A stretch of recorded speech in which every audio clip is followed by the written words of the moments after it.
course, and sources confirmed the league is now investigating whether an agreement happened earlier than permitted. Ramona, you know how I feel about tampering, that it happens all the time, and some of these rules are really ridiculous and frankly insulting to some of the players. What is the latest with the situation with the league, with the teams involved? Well, Bogdanovic is on his way back to the United States, and he's planning on taking meetings. This may take a couple of days for him to decide where he's going to go, but I don't think he's going to Milwaukee. They lost their opportunity to make that original deal construction happen when they waived Ilyasova. And frankly, with this NBA investigation, I don't think he can take a chance on going back to Milwaukee or going to Milwaukee. And frankly, he had never said he was going to Milwaukee because fundamentally he's not allowed to say that yet. Even if he was only talking to Giannis, you can't have a deal in place 48 hours in advance of free agency in a year when every single agent has told me about a memo that they were all sent this year by the league, sternly warning them about tampering, right? Promises of $10 million fines, and everybody's got to keep this straight this year.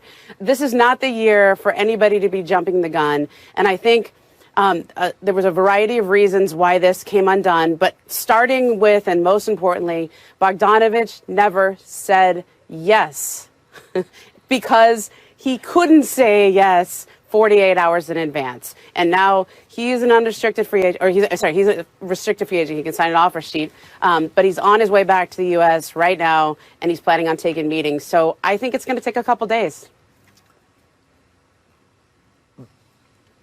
Yeah, Rachel, what I was going to say is these are the moments that really tear me apart, because the media guy in me is like, yes, I want to know about these deals. Break them as soon as we hear about them. Yes, a sign and trade, why not? Even though we know, as Ramona said, fundamentally that's impossible unless you were doing some heavy duty, not just tampering, because Sacramento can give permission, but heavy duty cap circumvention, beating the free agency deadline by 48 hours, right?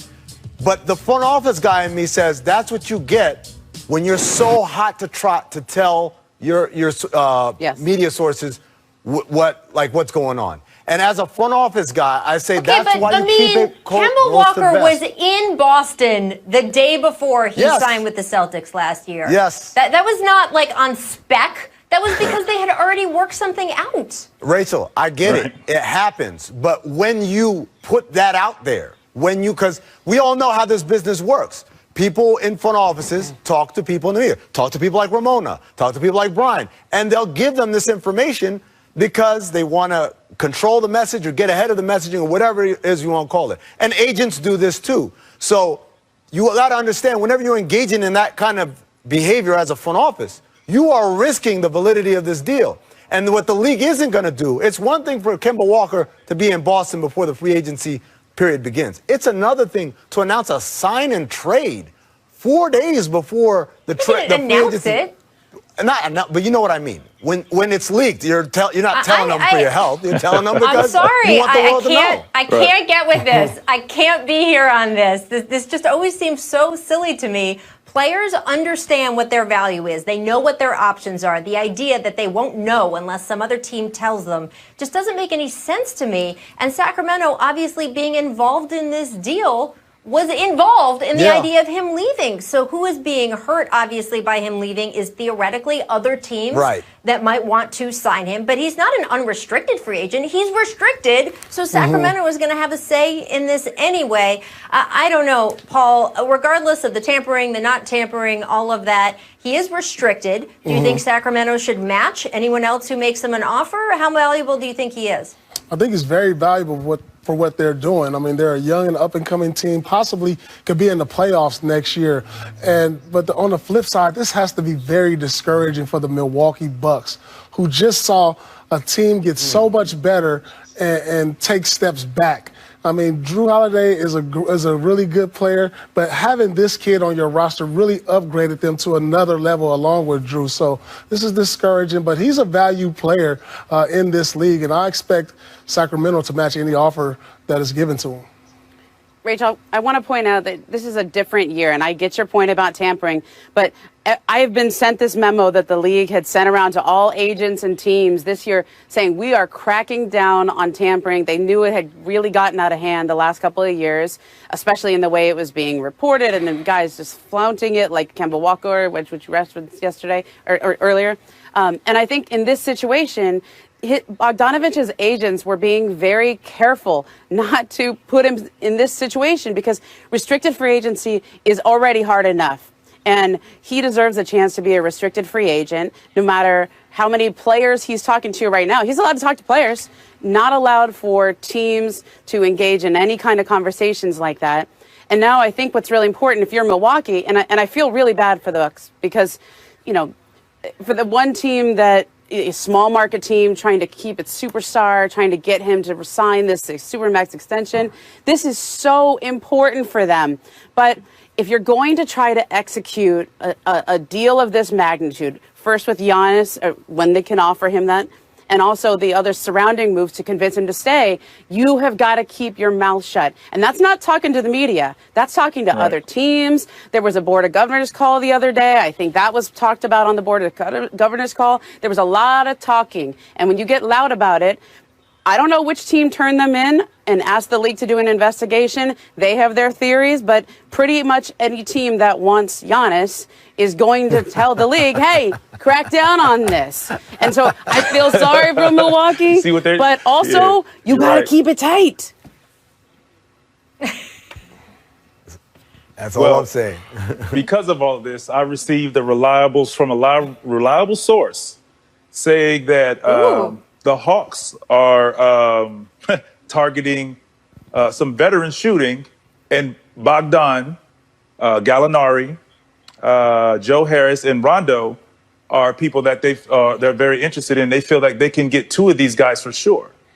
And so it's interesting that you're saying that Bogey is possibly coming into the States to talk to teams, and the Hawks, from what my source is telling me, feeling that they feel very confident that they can snag two of those guys. So Bogey could be possibly one of the guys the Hawks pick up, and they kind of get lucky after all of this happening in Milwaukee. Well, the Hawks have the most money, right? So they're being put out as the team that everybody says has interest in their client. Okay, that they use as leverage. They can only sign one or two of these big names. But I think that they should be in on Bogdanovic. I think there's a lot of other teams that could do sign-in trades. I've heard the Lakers' name has been mentioned as a team that might have interest. It'd be very difficult because they'd have to work out a sign trade. They don't have a lot of salaries that match up. But now this is wide open. And the one place I don't think he's going now is Milwaukee because of this NBA investigation means you can't take a chance on going to Milwaukee at this point. First, I don't think they can pay you. They're hard capped. But if in 3 weeks that investigation turns up tampering and then your deal is invalidated, now you're really in trouble. Yeah, it's so fascinating to see all of this. Vince, by the way, thank you for the tip. I almost broke out the siren for you.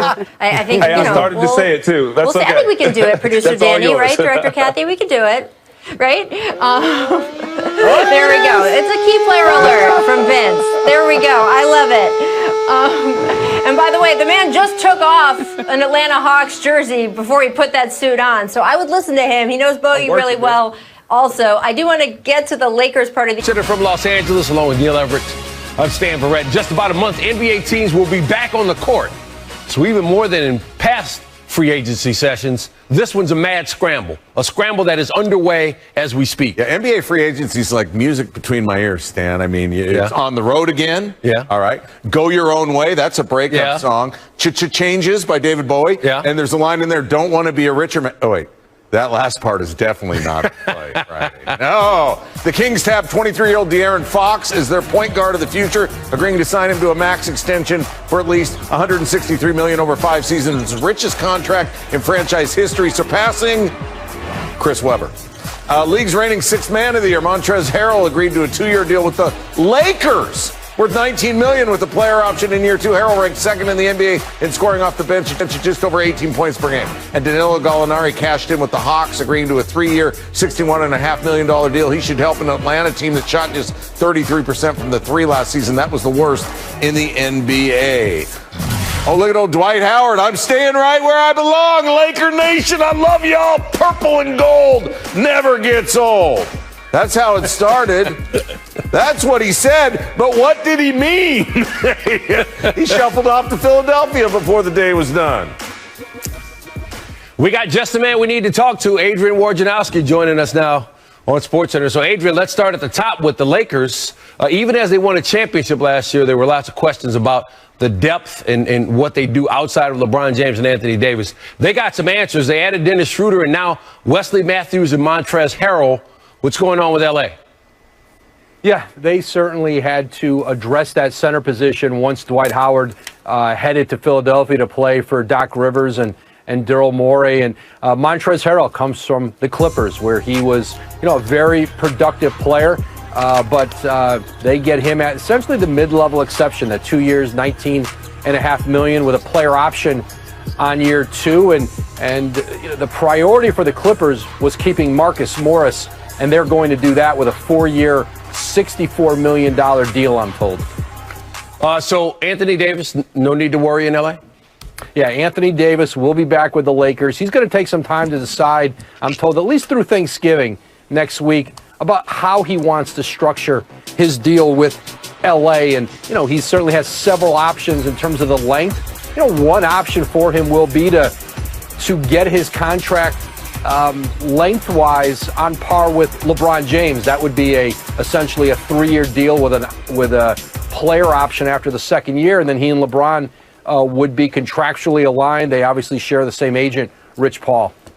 All right, so meanwhile in Boston, Gordon Hayward opted out of his contract with the Celtics, but he may not be leaving. What's going on? He still has, Hayward does, several options. His agent, Mark Bartelstein, has been talking with several teams on sign and trade scenarios where the Celtics would get back some players from, or perhaps picks from a team, and it would allow Hayward to do a multi-year, $100 million type deal, which is, he would like to get a long-term deal here. New York is offering, a bigger number on shorter years. That is an option for him. The Pacers and the Celtics had gone back and forth and talked. Gordon Hayward is obviously from Indianapolis, played at Butler. That has certainly been a scenario for him. And another scenario that remains there, Stan, is returning to the Celtics. He could re-sign with Boston, and if Boston wanted to trade him in the future, if he wanted to move on, it's a lot easier to do that down the road with Gordon Hayward if he's under contract. The Hawks add some shooting with Danilo Gallinari, 3 years, $61.5 million. What are they thinking when it comes to roster building? Well, they have a very talented young core Travis Schlenk has built in Atlanta, led by Trae Young, certainly.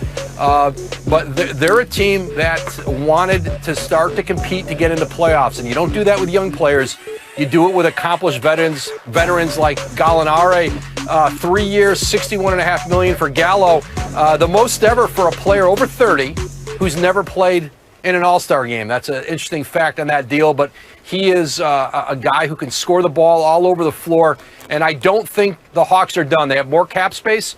There's some more veteran players out there that they would like to add. They want a team that's going to compete a little closer to that 8th seed in the Eastern Conference. The Nets thinking even bigger than that in the Eastern Conference. They keep Joe Harris. General Manager Sean Marks said that was their biggest priority in free agency, and they got it done. Very interesting situation in Brooklyn. What's going on there? 4 years, $75 million for Joe Harris. Listen, his career has blossomed with the Nets, and he was essentially out of the league when they brought him in there, and he's turned it into a massive contract. Kyrie Irving, Kevin Durant. When you have players like that who command the kind of defensive attention those two do, when you have a shooter like Joe Harris out there, it was the kind of player that Sean Marks and new coach Steve Nash did not want to lose, and they keep Joe Harris now at that $75 million deal. And you're starting to see that Nets team They brought in Bruce Brown from Detroit, and you're seeing their backcourt, adding some backcourt depth and then solidifying it with Joe Harris.